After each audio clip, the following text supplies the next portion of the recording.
Our life is constantly changing. What we don't know how to do very well is to slow down and re-examine what is no longer working, and it's terrifying. With growth, limiting beliefs are required. And it wasn't until I established that boundary that I thought it was just freeing for me and so powerful. This is kind of my call to humanity, saying, it's okay, guys. I know it. Our world is moving fast and hard, and the violence and the aggression is just escalating. There's a way you can respond that's not either extreme, either running for the hills, fight or flight, running and fleeing out of there, or fighting back. There's a way you can hold your ground, and every opportunity that comes at you where you choose a better way gives that opportunity for either that other person or in that other group.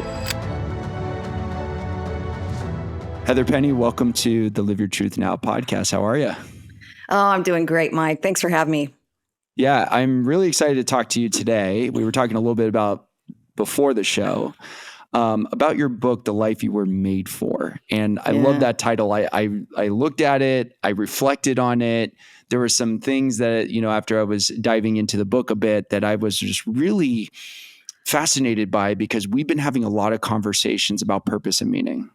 Yeah. And for you, Heather, a lot of your work that you do in leadership, and especially on authentic leadership, does integrate this idea about purpose and meaning.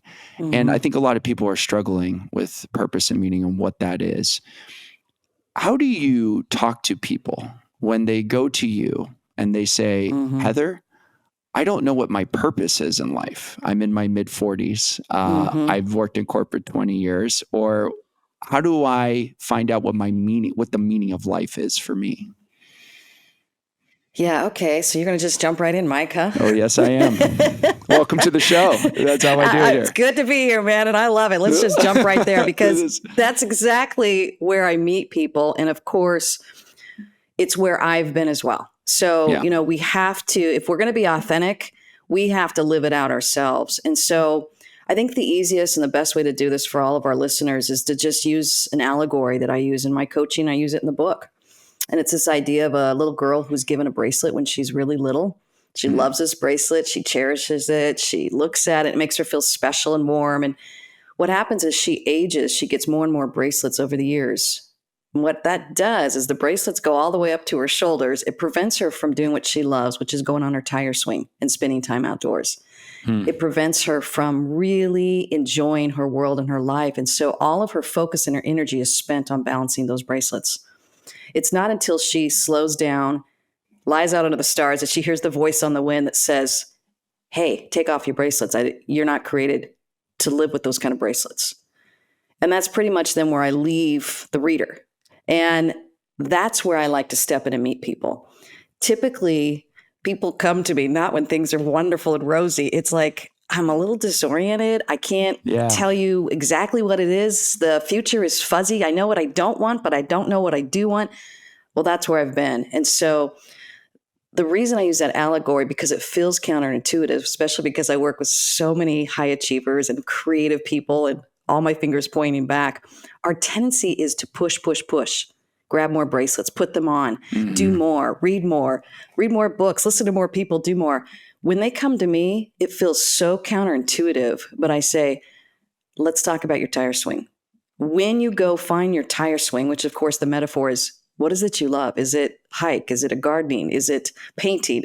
I don't care. What is it that you love? Because in there, you'll start connecting with your sense of self. And when you connect with your sense of self and you cultivate that, your purpose will start coming out. And that's where we start with our clarity. It's interesting with high performers. And I find people who not just label themselves as a high performer, but externally are labeled as a high performer. If you think of like supreme athletes or CEOs of like massive companies, they have a tendency, from my perspective, to perform themselves into purpose. Whatever's the thing that I do really amazing at is the thing I'm meant to do here in the world. But there always comes a conflict with that, because they kind of say, I just fell into it. And that's the thing that I want to do. I can only imagine that the high performers that you work with, or the high achievers that you work with, are really good at making money, really good at growing businesses. But then there's like a crisis almost that happens when they find out that the thing that they're really good at and ended up being known for or feeling successful in ends up not being the thing that they Well love said. and the thing that they're doing. Talk to me about navigating crisis in these situations with these high achievers. What do you find is the roadblock, and what do you do to help them remove that block so they can continue living their truth? Yeah, a couple things is this can be so disorienting and confusing because it works until it stops working. That's what we usually do as high performers and high achievers. We're like, well, this used to work in my 20s and my 30s. And I'm like, yeah, it did. But this whole idea of midlife crisis is what I like to call midlife opportunity. To I like start that. looking back and saying, yes, this worked for me, but the reason you are starting to feel this incongruency with your life and even this disorientation and this confusion is you are being given an opportunity to re-examine and re-explore what is no longer working for you and to create new ways to do it. And isn't that hard for all of us? We don't want to let go of what caused us to be successful. And again, this is my own personal journey. In education, I was working in the field of education as an educator and in the university, and I could see the track of being tenured as a university professor and all these things, and I could just feel myself fizzling. It was my experience of climbing the corporate ladder, if you will, and I realized I am not interested in where this ends up. But what does that leave me? Well, now what? I've spent my 20s and my 30s and even into a little bit of my 40s navigating success in this field, and now it's no longer fulfilling. We have one or two choices: either stop and really examine it or keep pushing through and fake it, because we can still know how to be successful. And it's the people, and this is where I talk about clarity, confidence, courage. It's that courage piece we need to stop and explore and ask the questions that we have no answer to.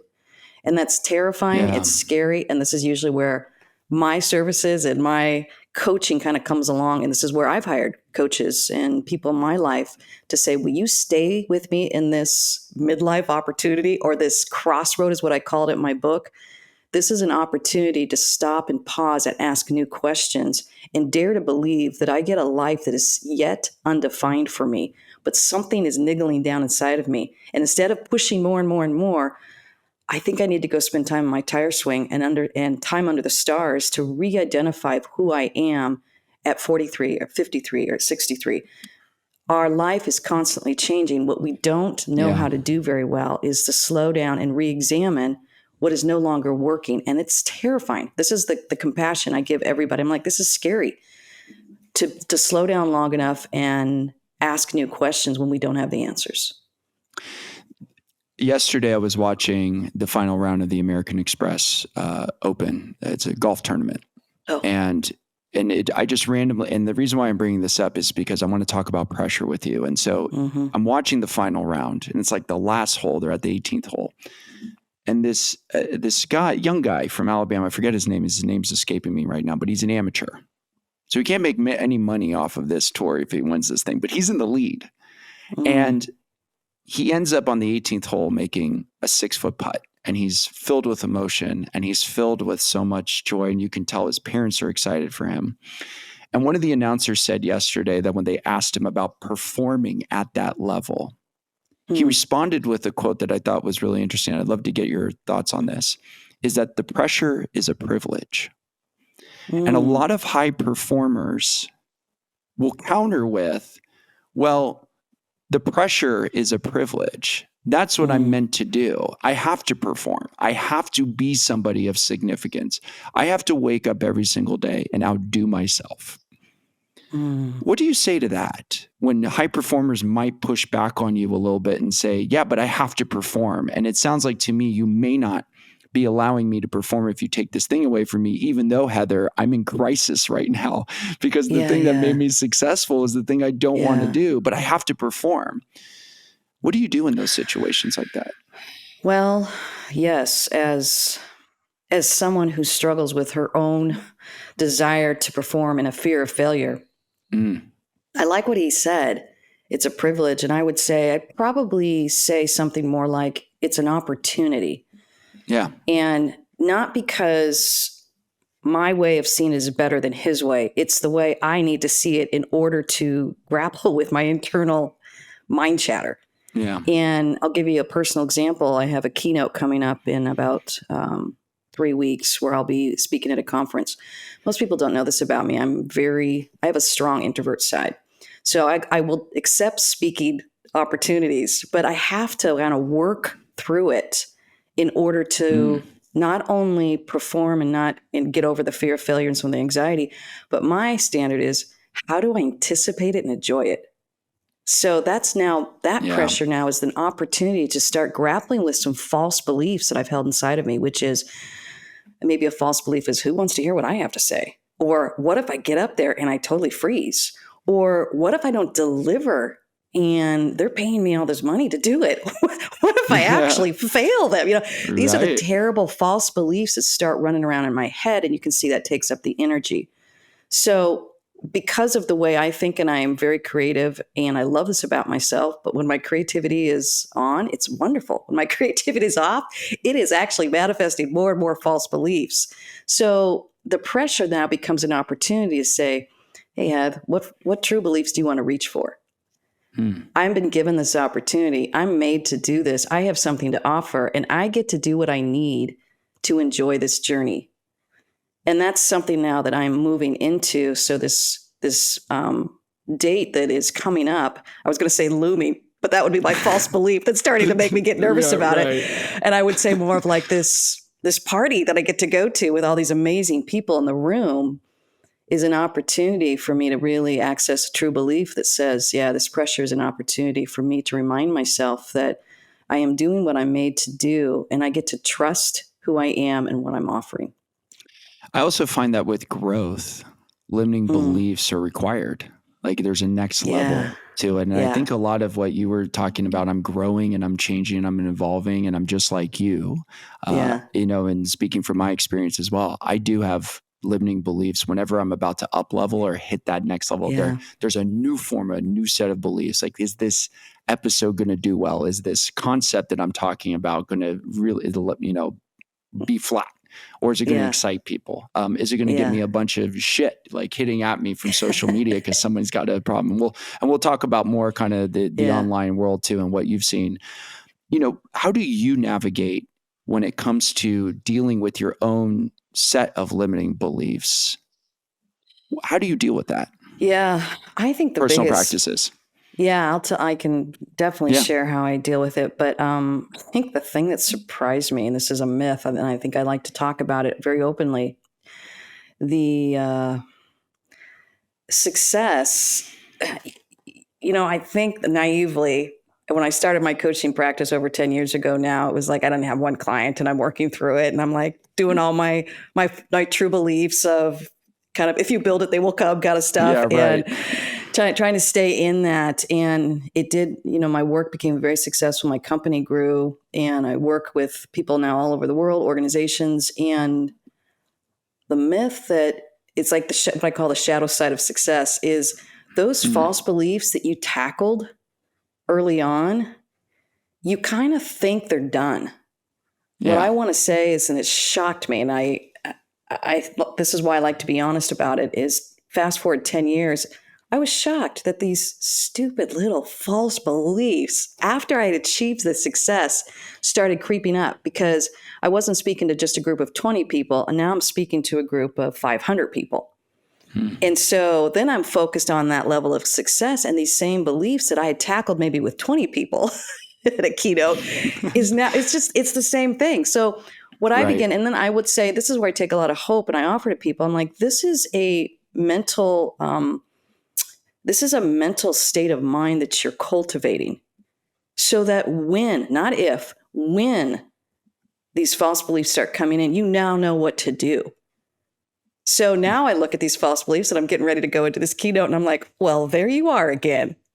I can't believe you're here. And our tendency then is to almost ignore it or even feel the shame. Think about the work I do. I work with this all day long, and I'm feeling this false belief. I can feel the shame wanting to creep in. I go, no, this is human behavior.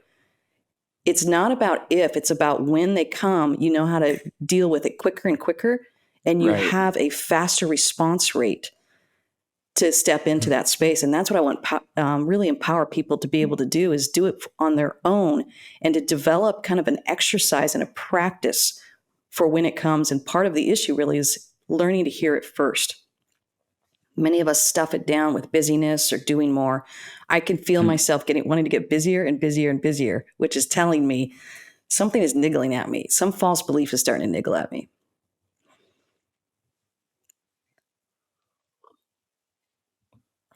Yeah, and it's a painful experience, I think, for a lot of people to run into that. It's a painful experience to deal with our shit, so to speak, right? Or deal with our limiting beliefs, because we do think shame is associated with that. Like, oh, I'm thinking these feelings now, or there's these limiting beliefs that I have within myself that there must be something wrong with me. And I think when you talked about shame, I think this is a great segue for us to talk about your latest book, Gray Space. And one of the things that I loved about that was the promotion of authentic space. You and I were talking a little bit before the episode about the need for grace, the definition of grace, and how people can start embodying and embracing that in their day-to-day life. And one of the topics I want to dive into with is cancel culture. We see it a lot. And I think the areas of opportunity in which we think more people have access to information and social media and everybody has a say now and a microphone has also caused, on the flip side of that, echo chambers. It's also caused people to retaliate against somebody else's opinions. I think the art of civil discourse has completely degenerated, where people don't agree to disagree anymore. It's like, you are wrong and you're a messed up person for even thinking that. And, again, there are a lot of things on the internet that are hurtful and they're disrespectful towards certain people and cultures and, whatever the case may be. But I also think at the same time, there's a lot of extremism that comes in cancel culture too. Like, this person did something wrong, let's bury them. What's your take on this rise of cancel culture and tying that into, the need for authentic grace and compassion and empathy in this day and age? Well, I think you have to go back to your purpose that you mentioned earlier, Mike. For me, I'm very clear on my purpose. It's to be a bridge to the world and to contribute to the well-being of others. So if I'm clear on that, and I'm 53 years old, and so I'm thinking I've only got like a third left of my life. Everything I do, I want it filtering through that purpose of how do I be a bridge. So in my work in these leadership spaces, and I was watching the frustration and the accusation escalate, and I began to really look at this idea of safe spaces, and I realized I think we needed that at a time, but I think we're ready to evolve. And safe spaces is good until you get into your safe spaces, and then you're lobbing grenades off over to everyone else's safe spaces. And then I'm like, how safe are we really being? Right. What I'm calling humanity to be is like, let's evolve into what we call spaces of grace, which is being considerate, offering goodwill, offering credit, and stepping into these spaces and remembering our humaneness. And I get very specific in the book. It's probably my teacher background, where I'd say there's 7 ways to do that. And I'll give you an example of one of them as you were talking. I think it's practice number 2. It's questioning versus accusing. And every practice juxtapose another practice, or juxtapose the negative one, I should say. You can choose to grow the ability to question people and stay curious, or you can grow your ability to start accusing. The reality that people are not recognizing is really their power to contribute to these spaces of grace, or these spaces that are becoming volatile, reactive, toxic. And I open up the book with the first practice, which is you can choose to respond or you can choose to react. People aren't really taking that nanosecond to stop and say, this person just totally offended me. This person completely lashed out at me. Do I want to respond to this person or do I want to react? If I'm reacting, I'm going to lash back. If I'm going to respond, and make no mistake, this is not passivity in our world. This is not being run over or being a doormat. If I choose to respond to someone who's just lashed out at me, it'll be anything from setting a boundary down and saying, you know what, let's talk about this later. I really want to get to a win-win. And right now it feels like the emotions are too high. That's a response. A reaction would be being able to react just right back to them. Questioning versus accusing is slowing down and saying, wow, I heard you say some strong statements. Can I ask you some questions around those? And you stay in that conversation to see if you can elicit them to start listening to you. So we've lost this ability to listen well to one another and believe that each of us have a perspective. And what is heartbreaking for me is I think most of humanity wants this. It's just the loud voices in this world are dominating these spaces very aggressively. And I want to call out humanity and say, you can assertively step into these spaces and say, I want to stand with a space of grace and I want to cultivate that. It's almost a way of taking a stand in our culture that is wanting to just take shots at one another and completely annihilate any kind of levels of trust or care or even kind of community for who we are as humans. Yeah. And what you said was just really beautiful about the questioning versus accusing because aspect of your practice in the book, because I think one of the things that I find is that people have a lot of pent up aggression. And again, this is just my perspective. I think there's so much aggression that people are holding on to, right? Not having grace for the day-to-day interactions of their lives and events or what people have done to them or, conversations that either took place or the way that somebody shows up. I think what's happening is that people have so much of this aggression that when they go online, they can release it. Yeah. They can say things and it's almost like a processing tool. And I love the way that you said that we're not allowing ourselves to understand somebody's position. We're not allowing ourselves to really go and see that the other person is entitled to their opinion. They are entitled to say what they want to say. We don't have to agree with it. And we also don't have to like it. In true debate, though, and in true understanding, we should be asking more questions instead of accusing that person automatically who has a difference of opinion from us is a bad person or judging them just by that first interaction. The response to react piece, I think, is really interesting, too, because I would imagine there's a physiological reaction that overtakes first before the response action of that. That reaction is more the physiological. Talk to me about that a bit. Oh, I love that you brought that up. You're right. That's the fight or flight. Yeah. And research is also showing there's fight, flight, freeze, and now there's a fourth one that's coming out. It's called fawn, FAWN. Oh, that's a new one. I haven't heard that yet. Isn't that neat? Yeah, I like that. And it's this idea of kind of fawning over someone. So it's a way of passive aggressively trying to manage the situation, but not doing it in a way that's helpful or healthy or even a directive care for yourself or the space that you're in. So I think this is where I really try and help people honor their own body. And I think this is why I say leadership starts from within. You cannot get good at these 7 practices if you don't decide, I want to get good at them. This is why I call them practices. They take practice. And I liken it to, you go to the gym and you might start working out and you start lifting 5 pounds. If you keep lifting 5 pounds for the next 10 years, you're not going to get better muscles. You got to increase it 10 pounds, 15, 20, you know what I mean? And you've got to start challenging yourself. So this is where I'm calling out all my achievers.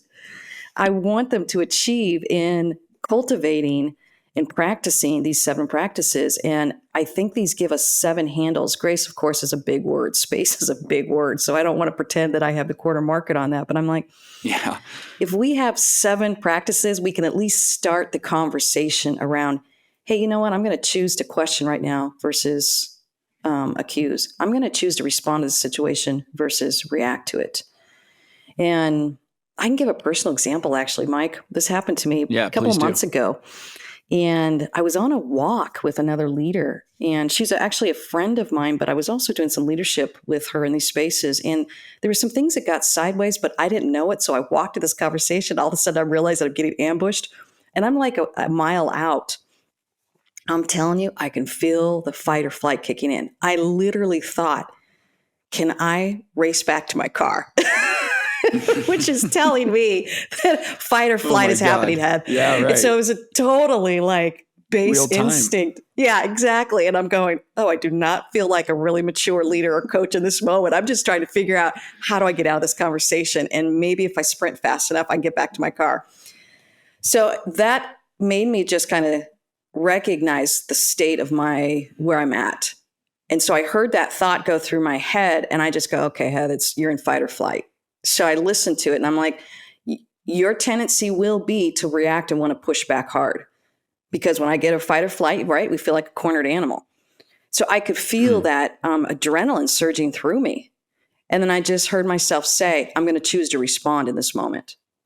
Again, this is not being passive. It's turning to this individual. I literally said to her, listen, I'd love to have a conversation right now, but I'm not feeling heard. And she said something else back. I said, this is what's happening. Every time I say something, I'm getting a rebuttal. So if you'd like to listen to my perspective, I would love to stay in this conversation. But if you only want to argue with me, then the conversation's over. So do you see how it was a very assertive response to this versus reacting to her and starting to escalate my rebuttals to her because I could feel the defensiveness. And it was so beautiful. I was so impressed with this leader. She slowed down. She said, I'm so sorry. I am not listening well.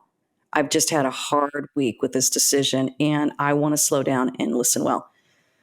Thank God, because I was like a mile out, and I was like, I don't think I can sprint back to my car. So I was feeling a little stuck. Right. So we finished the walk, and we were able to have that conversation in a response conversation versus a reactive conversation.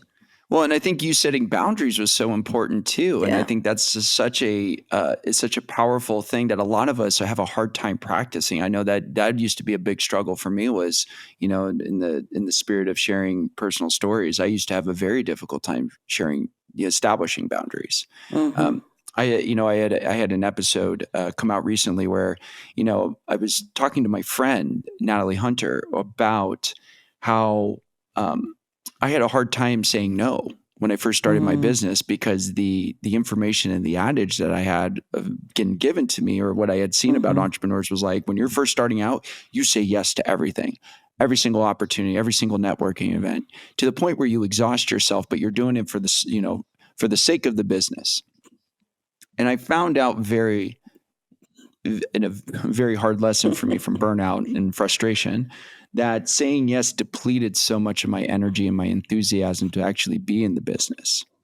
And it was frustrating for me. And it wasn't until I established that boundary that I thought it was just so freeing for me and so powerful, even in such a way that you had done it with your friend.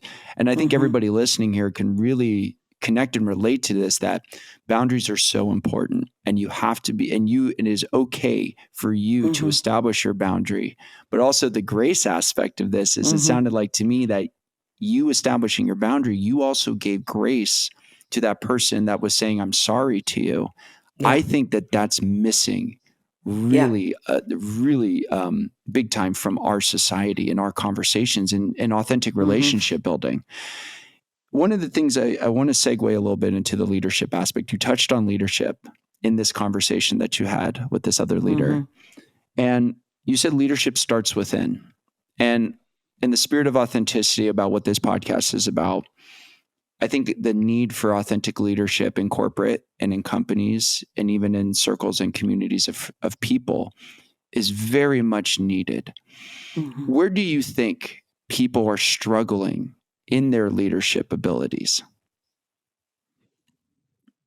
I don't think we've had language around what to do when we're feeling fight or flight. I'm going to just say the most simplest thing that's coming to my mind, Mike, just to keep this easy for listeners. Please. Because it's very multifaceted. There's lots out there. But I would say, the only reason I knew how to do that is because I've done my work. I've slowed this down. I've written a book around it. And I gave myself the permission to create a new handle, which is I'm going to choose to respond versus react. And I end that book with trust versus fear. I'm going to choose to trust this person doesn't want to have this impact on me.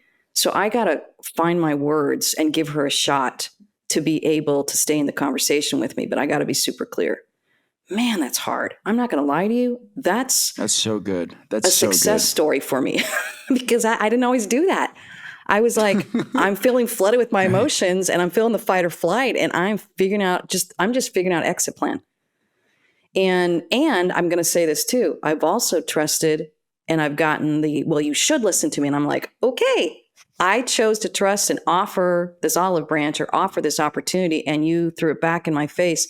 Now I have to up my boundary and say, this conversation's over. We don't have the language to know what to do in that nanosecond of when we're getting flooded. And I think that's where I have so much compassion. I am a super fast processor. I'm very aware of my emotions. And I'm telling you, I can hardly keep up with my emotions. So we have to do our work to slow it down and say, what's something else I can reach for when I'm getting flooded and I'm getting ambushed by emotions and I'm in fight or flight. Like all I can think of is I want to push back on this person right now. What if I had another option that I get to trust and I get to respond and I get to question? Now I've got, and these are 7 practices that I practice. And that's why I put in a book. I go, you're not alone out there. This is something I have to do. And as my world grew and I had more people wanting to take shots at me or have conflict, or again, these are all the naive stuff we do when we want success. We don't factor in people not liking you or not wanting to hear certain things with you. How do I handle some of that? And how do I engage with some of that? And what's the level of boundaries I have to set with that? This is all stuff that we're not practicing well as a society. And I want to see us have new lifelines to just slow it down a little bit and say, wait a minute, I have a second here. I have a nanosecond to choose what I'm going to do in this situation. And I'm going to go back to my purpose, which is I want to contribute to the well-being of others. There's no one in my world that I know of has said, I want to be destructive and blow up relationships. Yeah, no one says that. However, no one says that, right? However, it happens when we're in fight or flight and we don't have another alternative to reach for. This is kind of my call to humanity, saying, it's okay, guys. I know it. Our world is moving fast and hard, and the violence and the aggression is just escalating, which is also synced up with the depression and our frustration and the anger. All of this is escalating, and social researchers are showing it's becoming an epidemic. The amount of people that are struggling with depression and loneliness and aloneness, they want connection, but they're getting the connection and then all of a sudden they're getting this fierceness. And I want to say there's a way you can respond that's not either extreme, either running for the hills, fight or flight, running and fleeing out of there, or fighting back. There's a way you can hold your ground, and every opportunity that comes at you where you choose a better way gives that opportunity for either that other person or in that other group. You talked about trust and fear. And I love trust and fear because I'm a big faith guy, not just from a belief system, and I believe in God, and I believe in a higher power, and I believe in the universe. I believe it's all there, and I love having conversations about this because it's believing in a higher power or believing in God or believing in something much bigger than yourself requires a level of faith where you have to be okay with the fact that it cannot be physically proven in your reality. You just know it's there. And that's one of the beautiful things I think about having trust is that it is connected to faith. It is connected to something much bigger than yourself. One of the things that I found in that trust versus fear component that you were establishing here before we get into our last question of the show is, when it comes to trust and fear, there's the expansion and the contractionary states of being that both of us are in. And in that fear state, we get so small and we get so afraid that we don't want to leave our house. We don't want to go and network with new people, even in romantic relationships. We don't want to go out and date because we're not over what we were before. Or in your work, we don't want to change the way that we're doing things because the way that we did things got us the success and where we're at now. When you encounter clients or you encounter people that approach you and are in that fear state and they know that they need to get to the trust and faith state, what are some of the things that you do to help them go into the faith aspect or go into the trust aspect or go into the empowerment aspect to believe in something that bigger than themselves and that everything is going to work out for them if they trust? Gosh, great question, Mike. Okay, so let me just give context for what trust is. I think the first thing I have to do is people tend to treat trust like a binary switch on, off. I trust you. I don't trust you.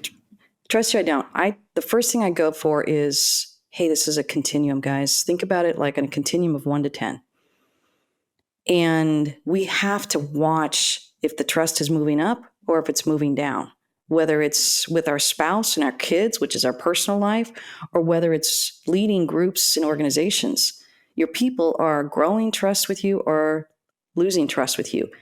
And because we're all dynamic and the world's always shifting and changing, that is always going up and down. So it's not just watching, hey, is this a binary switch on and off? It's watching this continuum. And then as a leader or in your personal world as a parent or spouse or friend, you are asking the question, am I cultivating trust or am I destroying it? Am I breaking it down? And I think being able to have a kindness and a compassion toward yourself, have grace toward yourself, you will be breaking it down and it's okay. You get to ask the question, how do I repair it? How do I increase it? I have 2 teenage kids and man, this was an important thing for me to navigate. My new book, Grace Space, I actually dedicated to my teenage son because I was breaking down trust and I was clueless. And I remember sitting down going, I am very aware that I'm breaking down trust, but I don't know how to repair it. If you can stay in this with me, I promise I'm committed to it. And That's God bless him. He stayed in it with me. And he's now 19 and we have such a neat friendship. And I'm going to go, he's over in Switzerland. So I'm going to go over and hang out with him for a month. But there were some awkward years where we were missing each other and I knew I was blowing it, but I didn't know how. And he was gracious enough to say specifically, okay, here's where it's happening again, Mom. So I then began to be really intentional about, again, going back to achieving. I want to cultivate trust with my 17, 19-year-old son. So I think I want to speak to that piece first. And then the other idea is trust has to be in yourself and in others. And I too am a person of faith. And so my trust has to be in God. And in my book with my first book, The Life You're Made For, I have a personal note from the author of I believe in all loving force out there, which I call God. And I feel like love is the most powerful force. So you can take all these principles I talk about, clarity, confidence, and courage in the life you're made for. But I'm telling you, there's a cherry on top that will take it to that next level. And it's a belief in a higher power. And it's a loving higher power that's all about loving humanity and loving ourselves. So the same thing with Grace Space and building trust versus fear. You have to understand the robustness of trust. It's not only on a continuum, but it's about learning how to trust yourself, trusting others, and trusting something bigger than yourself that is at work that can do bigger things than you could possibly do. Oh, that's beautiful. I love that. It's so good. Thanks, Mike. Yeah, that was so good. Well, Heather, we're getting right to the end of the episode or the interview today. And I wanted to just acknowledge and thank you so much for coming onto the show and sharing your wisdom and your experience. I love this conversation. We covered a lot of different topics today. And I think one of the things that really stuck out to me was the ability to start thinking about responding and reacting and questioning versus accusing. I think those are the big things that stuck out to me and hopefully stuck out to all of you out there that are listening and watching this episode today. As you know, Heather, first of all, again, thank you so much for being on the show. You're welcome. It's been a pleasure. This has been such a great conversation. And as you know, we ask every single guest what their definition is of living their truth. So Heather, what is your personal definition of living your truth? Living my truth means slowing down, pulling back, and really valuing my quiet life. And I have a strong public life, and I love all the people involved in my life, whether I'm speaking or doing workshops or webinars or working with clientele, and I travel. But my authenticity really lies in my quiet life. And that's when I get in touch with who I really am as a person, my connection with myself, my connection with others, and my connection with God in a way that says, how are you doing, Heath? Where are you at? What's your impact on this world? Yeah. How do people feel, whether they're your kid or your client or your spouse? How do they feel? I've been married for 30 years and my husband is my best friend, but I feel like we had to cultivate that. And so I think it's learning how to ask the questions that say, what is it that I want to really be monitoring and keep a pulse on? And that can only happen when we pull away. It can only happen. And I can feel when my spirit is getting too pulled on by this world. And then I'm just going into robotic, automatic mode of what people want of me. And living more of a quiet life and knowing when I need those quiet times increases my clarity, my confidence, my courage, so that I can keep showing up authentically in the way and really leveling up to that next level that I want to offer this world. Well said. Beautifully. That was great. Heather, thank you so much, my friend, for being on the show today. And thanks to all of you for listening to this week's episode of Live Your Truth Now. If you like what you heard, go ahead and give us a follow on Apple, Spotify, or wherever you get your podcasts. You can also watch other episodes of the Live Your Truth Now podcast on our YouTube channel. This is Mike Liguori, and I'll see you next week. Take care.